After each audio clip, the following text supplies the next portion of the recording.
Distracted team member is unknown. The inmate has any weapons, but he is in a black box. We will be putting a spit shield on the inmate due to disorderly action. He bit 2 officers and assaulted another, so we're going to take all precautions. 1, 2 team members, grab the inmate.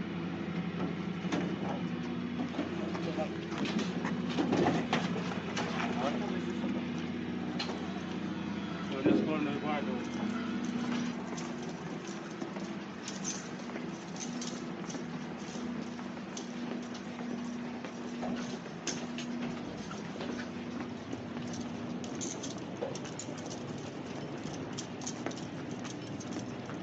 Welcome to Station 1.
Inmate, stop fighting!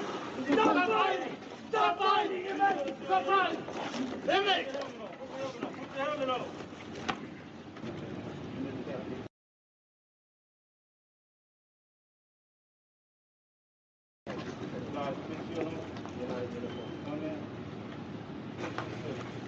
Remove. 4-man carry. Do not use restraint. Up.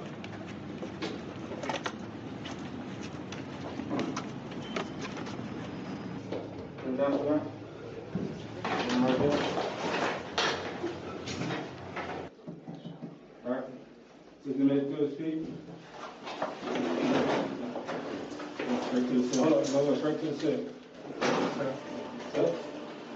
12.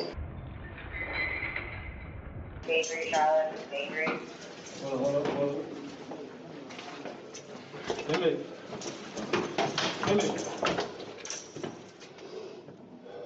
Force will be used if you come disorderly again. You understand that? Inmate, drop to your knees. Drop to your knees. All right. Inmate, see something there. See something there. See something there. See something there. See something there. Inmate, see something there.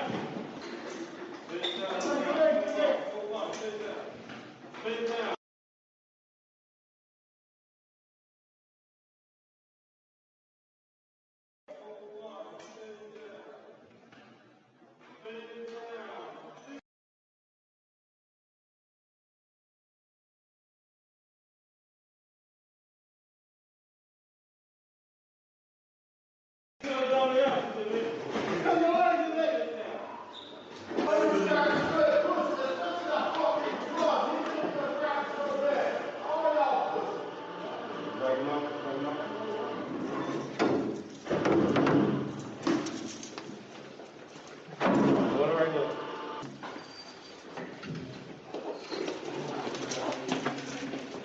Walk. Stop dropping your body away. Take a knee. Down to your knees, man. 2 men, step back. 2 men, step out. 1 man. 1 man, step out.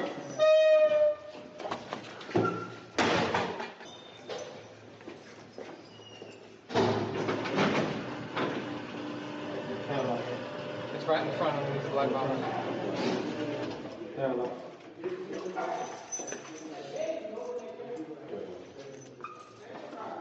Take this up.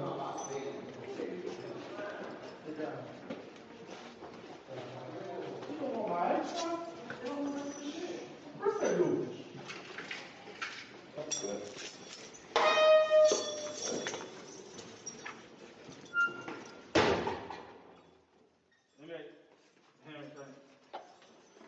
flaps. Inmate, put your hand through the flaps.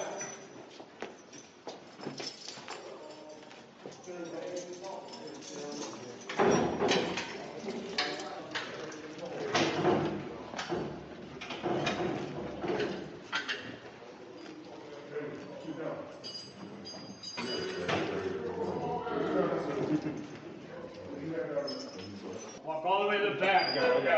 Back out to the side of my voice. Back out, back out. Turn around and back out. Drop down on your knees. Drop down on your knees. Let's escort inmates medical.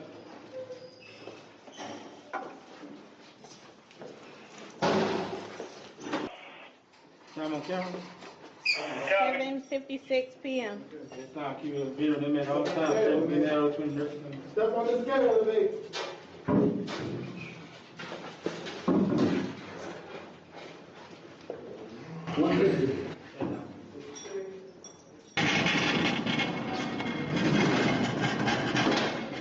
Time on camera. 8:01 p.m. Time on camera. 8:03 p.m. Inmate Hernandez, give me that spit shield off your face. Take the spit shield off your face. Put it to the flaps. Put it through here.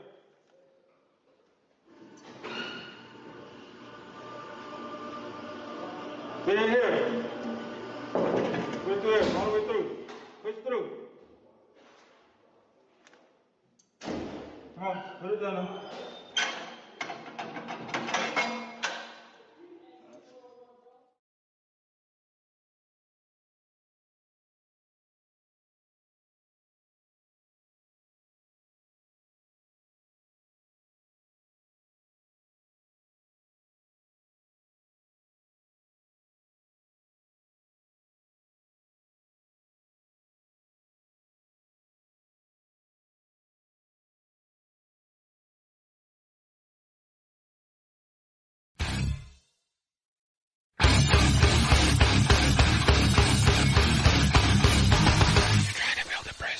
You can't handle the truth. Process of being transferred to the Lake Correctional Institution. At about 5:30 a.m., Ingram was being moved from his cell in the mental health unit of the Day Correctional Institution.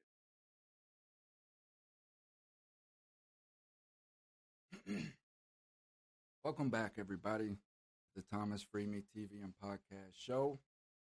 This, of course, is Thomas Freeme, and this is, of course, Saturday night. Before we get started, you'll have to excuse me. You know, when I watch things like that, it makes me gets me pretty emotional. You know, it gets me going. But before we get into that, let me give all my blessings to all my subscribers, all my fans, my friends. Thank you for tuning in. Thank you for standing behind me, doing everything that you do. My sponsors, again, thank you for standing behind me, believing in me, and keeping this thing going. Please recognize that tomorrow is Wrongful Conviction Day, and as you can see on the screen, I have a picture of Miss Paula and Temujin Kinsu and their awareness of what they got going on up in Michigan. So if you are up in the Michigan area, please visit either the site here or get with Paula. She's very easy to find. Just Temujin Kinsu, you Google it, you find her, and find out what you can do in the Michigan area to stop the corruption going up in that area. Very, very thick. But,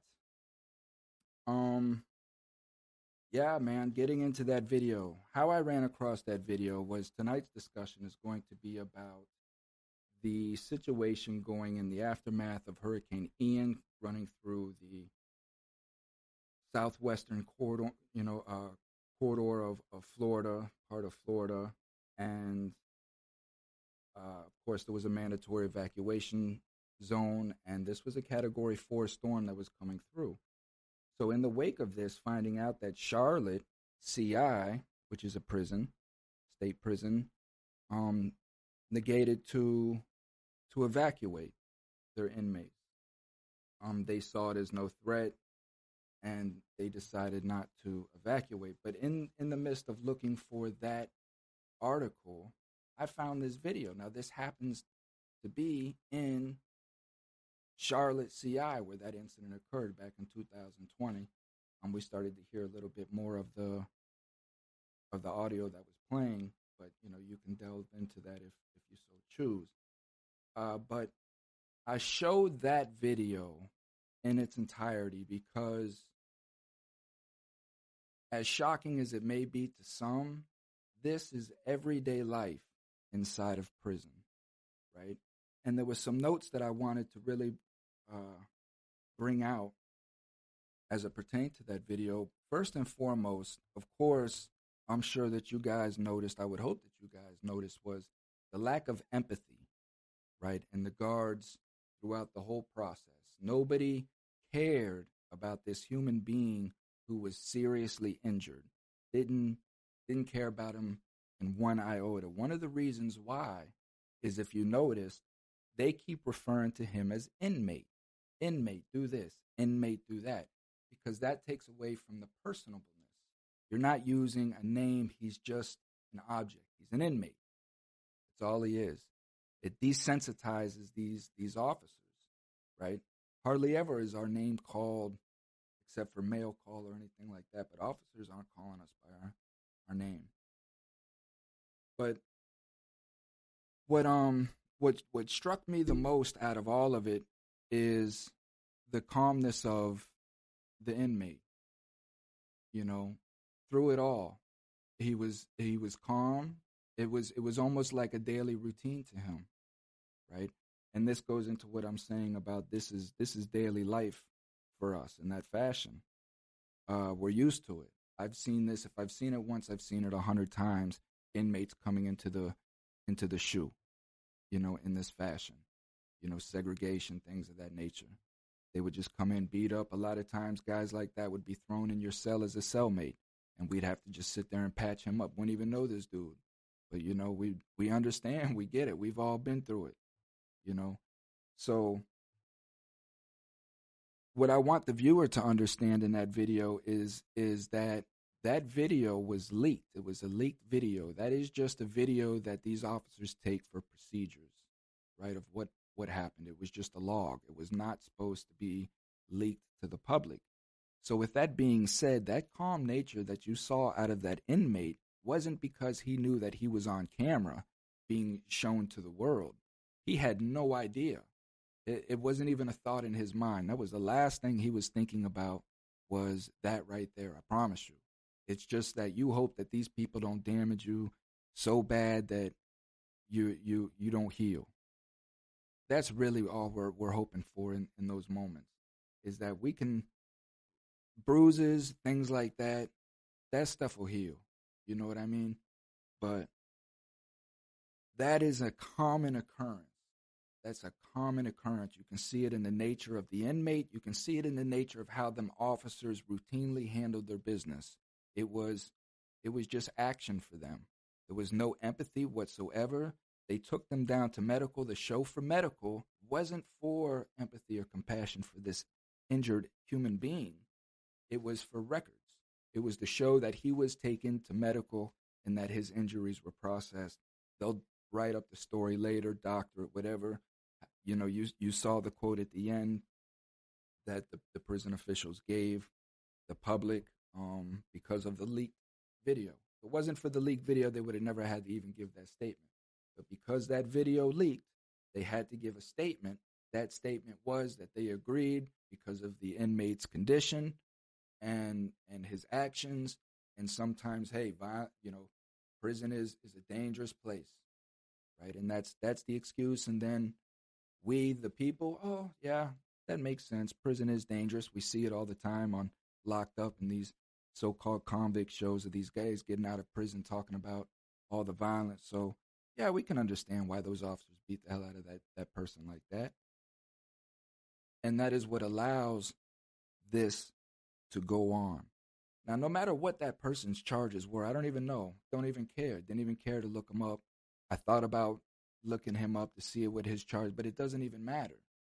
Because no matter what his charges are, no matter what he's incarcerated for, how is he supposed to rehabilitate himself under those types of conditions? Under those types of conditions. Hey, Miss Angie.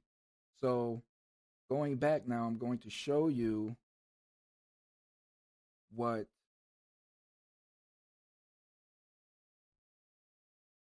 some of the inmates are dealing with inside of the prisons now in the aftermath of Hurricane Ian as it came through Florida, right? This is what they're eating. This is what, and for me, I mean, this is really kind of like a common tray. This is the water that they're drinking. The water that they're drinking is being used to make the food that they're preparing for the people, right? Now, of course, we'll never get this publicly, and for the protection of the wonderful soul that was able to provide these here for me, right? But these are the conditions. These are the things that we go through, right? And the reason why it is so important for the public to understand is because when we are released, do you think we're happy, right? We're happy to be out of that place. In no way have we prepared. In no way has preparation been provided for us. In no way are we coming back into society with any sort of chance to succeed, right? And yes, we have our successful stories.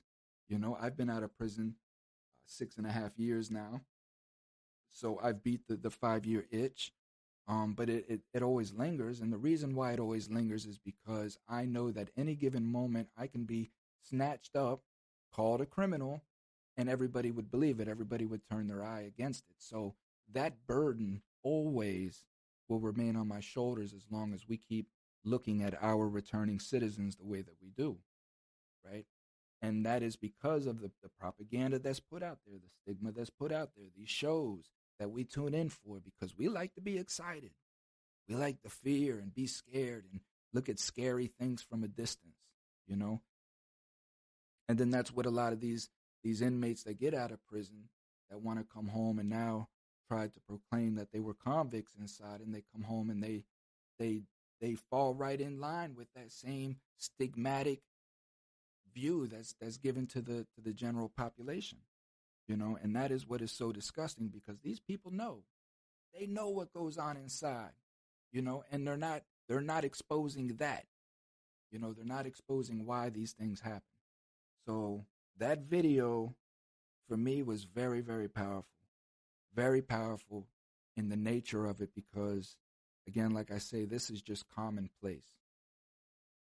This is just commonplace inside of an environment that is not exposed to common people. Notice the darkness, notice the coldness, all the doors, the closeness of it. Like the caption was saying, how the cameraman was filming from certain angles to cover up, you know, they're trained for all of this. They're trained for all of this. And you don't ever see a prosecutor going in there and prosecuting. If me and 5 of my dudes, me and 5 of my buddies was in the back of Walmart and we did a Walmart employee like that, what do you think would happen to us 5 people? Man, they would have cops there doing investigations. People would be prosecuted. People would go to prison. But when we watch this, nothing ever occurs. Why? Why is there no accountability against the brutality and torture of inmates? Why? Because that's the stigma that's been put in our minds, that it's okay. It's okay. So now when we're asking for water to be donated to Hardee CI and for, supplies to be sent to Charlotte, things of that nature, because these knuckleheads did not evacuate these prisoners out of Charlotte, even though that they were in a mandatory evacuation zone, right? The sheriff decided not to evacuate these prisoners. Again, the lives of thousands of people are at the hands of one sheriff, one man. How is that? How is that possible? Where's the accountability on that, Governor DeSantis? But DeSantis is so tough on crime, right? These Republicans are so tough on crime because they're all part of the system. It's all part of one huge prison industrial system that is just made to keep us duped and made to keep us paying taxes. And that is why I'm here. This is what the Thomas Freeman TV and podcast show is about. This is what Coming Home Coalition, the charity, is about protecting us in the poor communities, a voice for the voiceless, giving a platform for those to be heard. Because sometimes people just need to be heard about what's going on in their communities, what these people are doing to us, so on and so forth. But with that being said, my experiences, right? Because I want to touch a little bit on the question as to what do prisons do during a hurricane.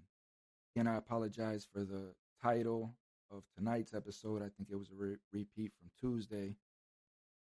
I've been having issues with YouTube. But anyhow, tonight's show is essentially about what do prisons do during hurricanes, during serious situations like this here. Now, me doing most of my time in Florida, we had some storms come back, the storms of 2005. I can't remember the names of these storms, but we had some storms that came through in the beginning of, well, right around this time in 2005. And then we had some storms, I believe, in 2009. And the storms in 2009, I was up in Mariana, and the storms up in 2009, what ended up happening was Mariana ended up boarding up the windows, all the windows in the facility. They would take plywood and they just boarded up all the windows of all the buildings, all the units. So it was pitch black in the units. We never had no sunlight in the units. Some people can handle it. A lot of people could not. A lot of people, their demeanor started changing almost instantly.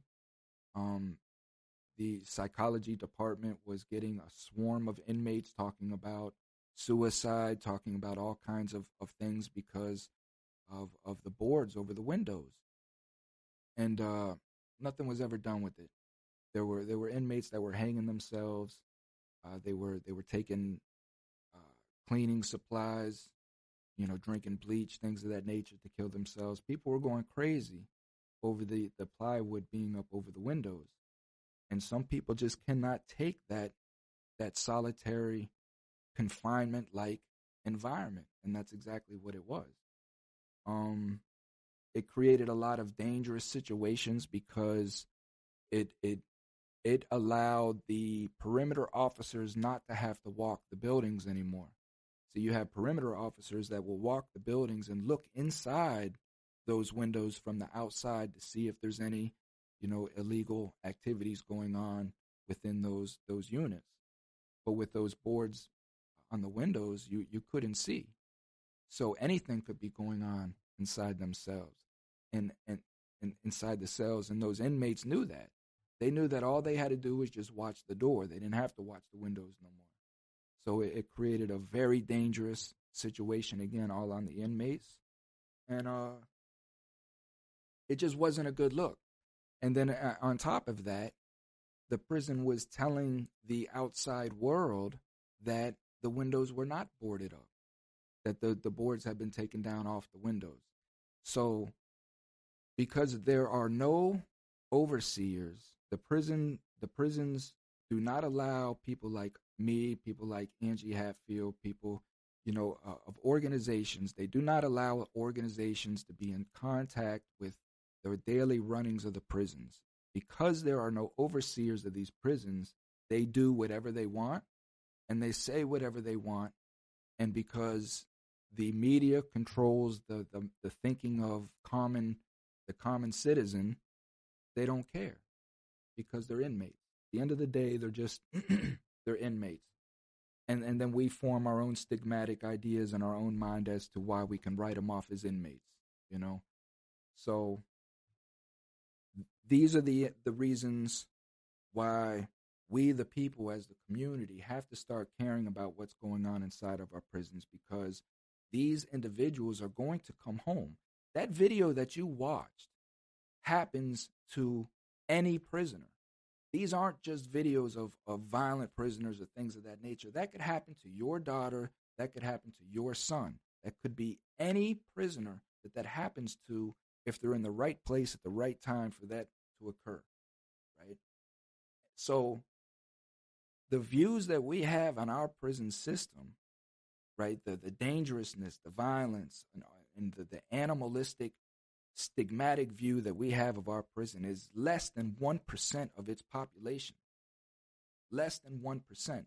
So you could be in prison on a 2-year stint for a drug addiction that you had for a string of petty thefts, and you just go for an 18-month sentence.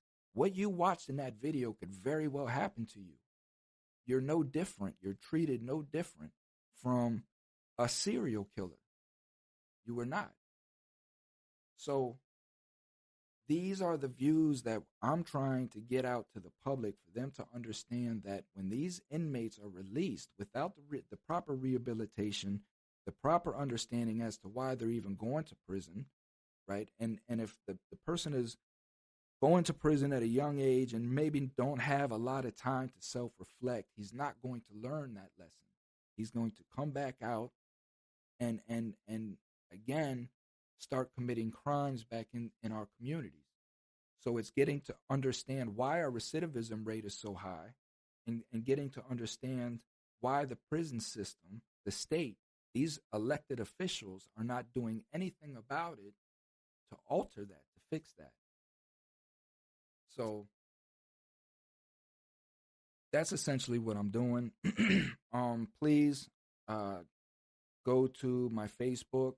Just go to Facebook, Thomas Free Me, and I have links up there.